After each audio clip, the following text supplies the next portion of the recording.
Hello, people of YouTube and astrophotography nerds and people just starting out. So I'm going to do I guess you would say, review of the telescope.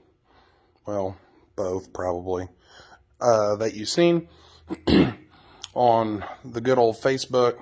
I keep seeing a bunch of people asking the same questions, basically about either my telescope specifically, and or they're asking questions about something very, very similar to this telescope slash setup in some degree of a thing. So let's get into it.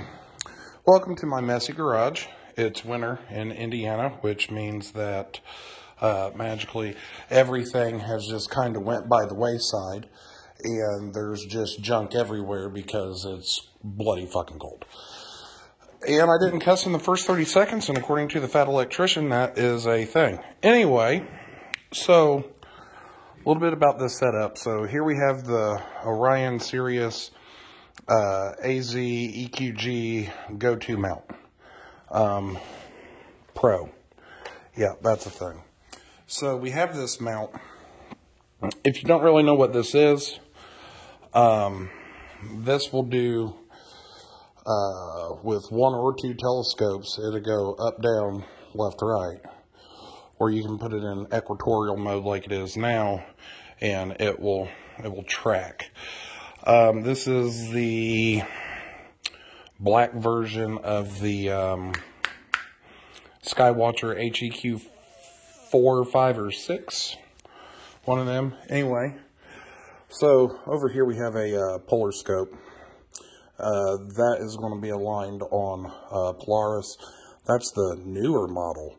It has a railroad track looking thing in there, and it tells you where to put the star, blah, blah, blah. If you look at a polar clock. So anyway, you polar align, and then this will go anywhere that you want it to and do a thing. So there's that. Also, I'm doing this on a phone. Like, I feel like I should put an obligatory mobile formatting issue thing on this, because, like, I have to hold the phone, because, like, I'm not a professional YouTuber, not Mr. Beast over here. Anyway, so a lot of the questions come on this black scope right here. This is an Orion 130 ST reflector. Usually comes in a kit, and that kit, don't ask me a part number, I'm not going to give it, but that kit usually comes with a equatorial mount that's all manual. You can put a motor drive on it to where it'll do this fun little thing, you know, once you get it aimed wherever it is that you want it to look at. It does come with a little hole for collimation, and you can put a piece of solar film over this and look at the sun. Keywords here, keywords for new people: solar film to look at the sun.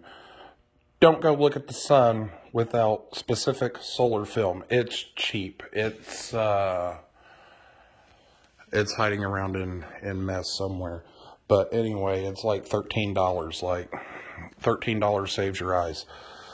So anyway, usually everybody's asking about this. This is a 130 millimeter wide, which is like 5.1 inch opening. It's a Newtonian reflector.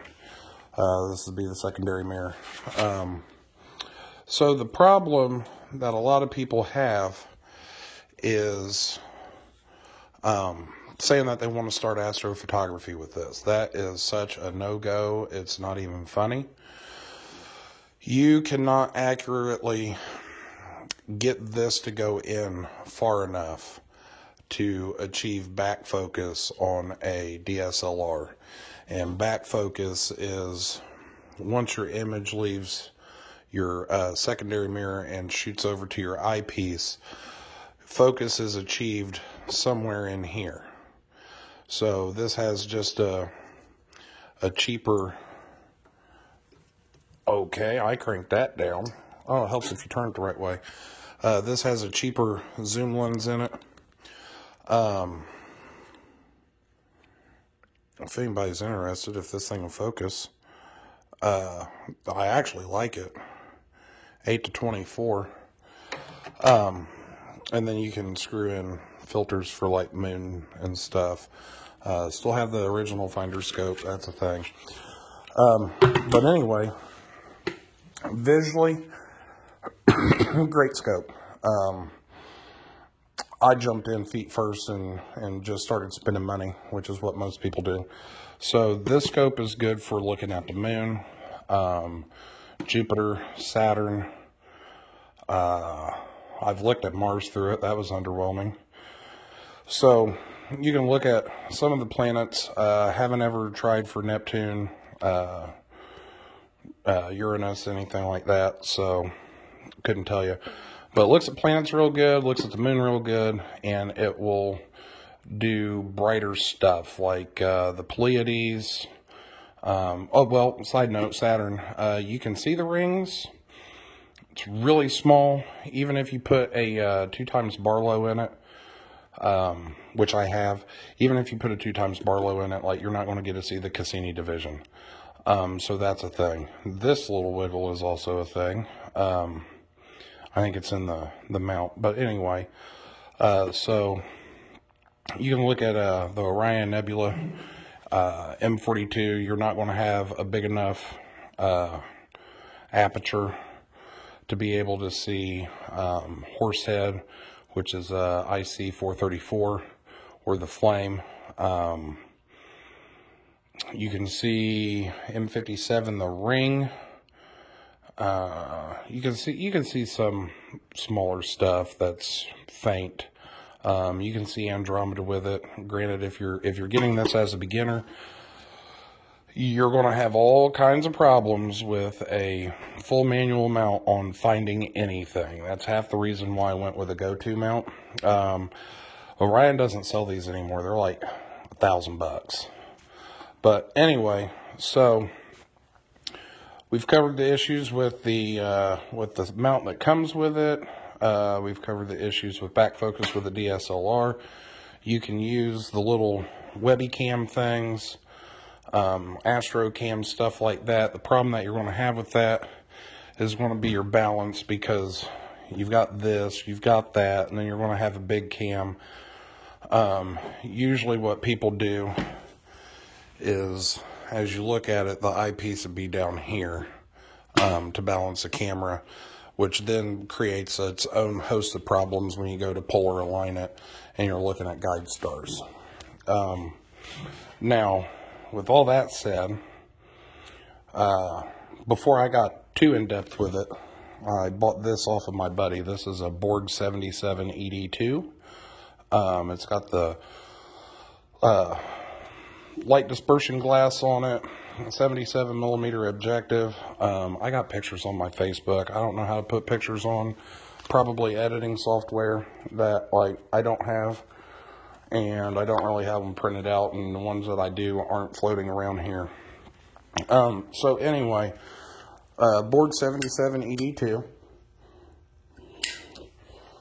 I don't have a flattener or reducer on it, although it's in that black case. But this is real nice. This is some high-speed stuff right here. These two little screws get a rough focus on you. You've got a helical focuser just like on a camera. Regular T-ring adapter to be able to put the camera on. If you're just getting into astrophotography and you're using a DSLR, I can tell you from experience that you're going to spend a lot of money. So that's a 450D, a Canon 450D. It's good for this. It really is. Stock out of the box, it was good. Could use a regular tripod and do like 300 millimeter, but couldn't get focus with a kit lens. 300 millimeter with a Bahtinov mask. Thought I had focus, wasn't absolutely perfect, blah, blah, blah, blah, blah. Learning curve. Go and buy backyard EOS. just buy it. Buy the upgraded version too, because you'll eventually do plate solving on it. So I had this full spectrum modified. A guy out in California did it. It just has a piece of glass on it. Obviously, if you're just starting out, you're going to want manual mode. You're going to do some stuff with your ISO. You're going to do some stuff with your exposure. And the big thing, especially when using an older camera like this, is battery life. And that's why you see we have the grip thingy, whatever you want to call that thing. And then it holds 2 batteries. I should probably charge those because I don't know the last time that they was charged. You'll get really good at changing batteries in the dark while trying not to move your scope, especially if you don't have one of those. The other fun thing, God, this video is going to be terrible with all the movement. Other fun thing is they make a deal that goes up in the battery compartment and it plugs into 12 volt. Save yourself some money and go buy that. If this is all you're doing, if you're just doing astrophotography, just go buy yourself the 12 volt adapter thingy. Amazon, 20, 40 bucks. I think I paid 40 for that grip thingy. But I also do other photography related stuff. So like that can come in handy for me. But in the wintertime, you're looking at like, I don't know, depending on how cold it is, you're looking at 6-ish hours of run time on it, roughly, give or take. But anyway, this does 2-minute exposures, limited by tracking. I'm not guided, don't want to be. It seems like more of a headache. A 5-minute long exposure would be cool. But at the same point in time, Astro Biscuit, looking at his stuff, you know, he's got 2 minutes, he's got 5 minutes, he's got, what was that one on Andromeda, like 0.9? And like 16 people were doing it, so they had gratuitous amounts of data to make up for how short of an exposure it was. But anyway, there's that. Is this the best mounting solution for this? No. However, I don't want to change the camera off to put an eyepiece in and have that sitting in this saddle. I can do my polar alignment with this. I haven't used it since I got this made either, but I can do my polar alignment with the visual scope on Bright Stars. I just got a crosshair eyepiece for it too, so that's cool. I can change my balance with this mount and sliding the red rail back and forth. So again, is this the best thing to use? No, like not even remotely close. Is it cool that I had it made? Yeah, but I also have a buddy that can machine stuff, so it ended up being expensive, but it's made to work. Like it works. If you're into any kind of shooting of guns or anything, you'll understand that there is a sight overbore, is the term. So if this was the barrel of the gun and this was the scope, these two need to reach the same point somewhere. I don't have any movement anymore, and the reason why is I threw it in the trash. This top part's off of a ball head, so this could go down, but it could also rotate sideways off the axis, and that's not good. So this is straight and true, like, I mean, machinist quality nitpicking. So, can I flip the video upside down? Yeah. So we have the Borg 77, it's an Apo.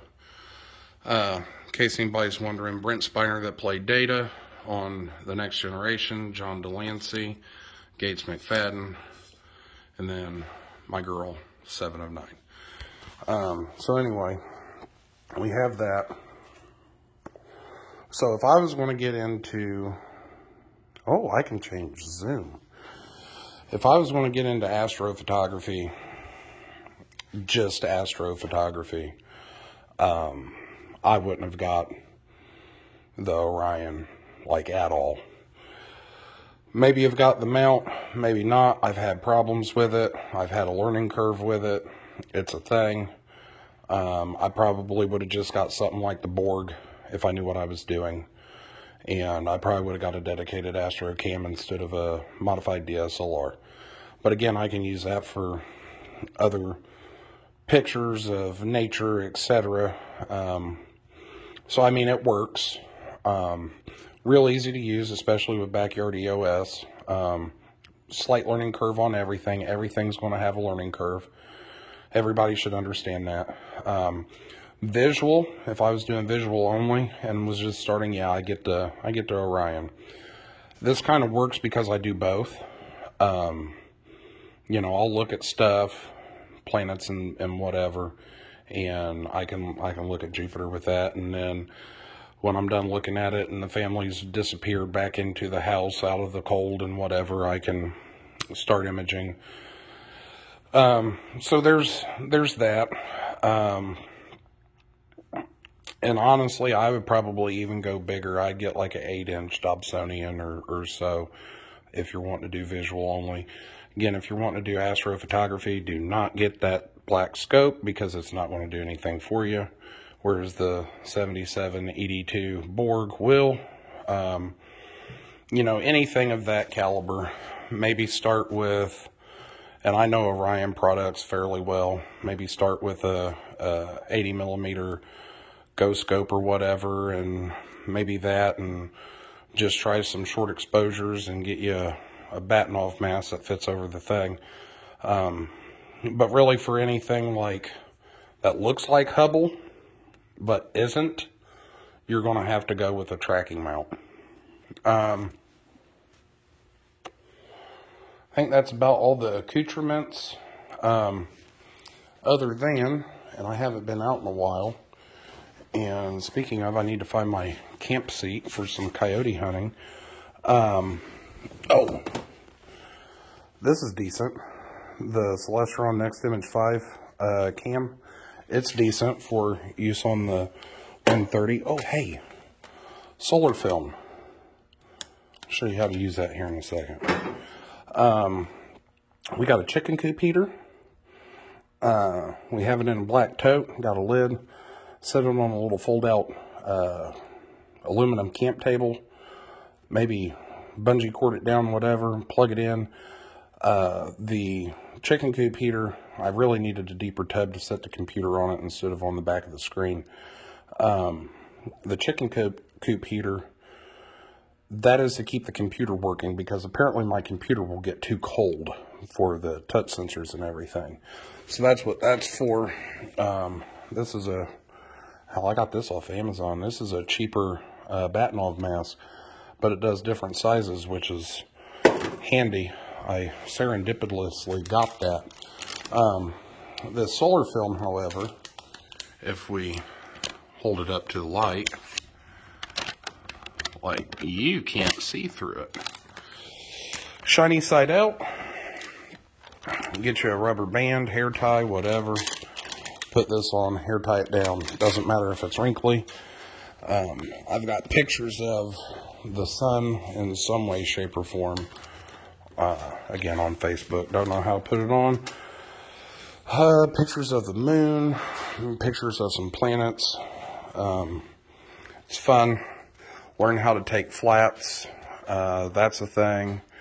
And my flat shirt's missing because I've been, no, it's not. I've been doing some reloading activities. So one of my kids' little shirts that she outgrew, got that for taking flats.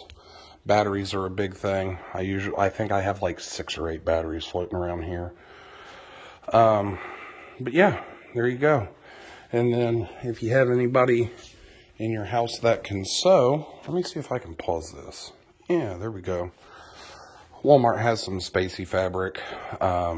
Get extra yards, stitch a hem on it, stitch the sides together. Kid did it for me. And then you have a dust cover for dirt cheap. That is, you know, this thing. I do, however, have a black trash bag up there. And because I leave for work at like 4 o'clock in the morning and the wife don't, if it's going to rain and I didn't know it was going to rain because I didn't look at the weather or whatever and it starts raining on me, she could come out, take that off, put the black trash bag over stuff, and then put that on. The trash bag will cover the important bits. It covers the camera, covers the scopes, covers the eyepieces. The rest of it gets doing stuff on it. Oh, yeah, Amazon find again. You're going to need you a dew heater. If you get a refractor, which is what the top one is, get you a dew heater. Put it around the front of the lens, plug it in, turn it on, leave it on. Turn it on like, I don't know, an hour before you go out. That's always fun. So that should be about it on my thoughts on getting a 130 ST to start astrophotography. Have a nice day.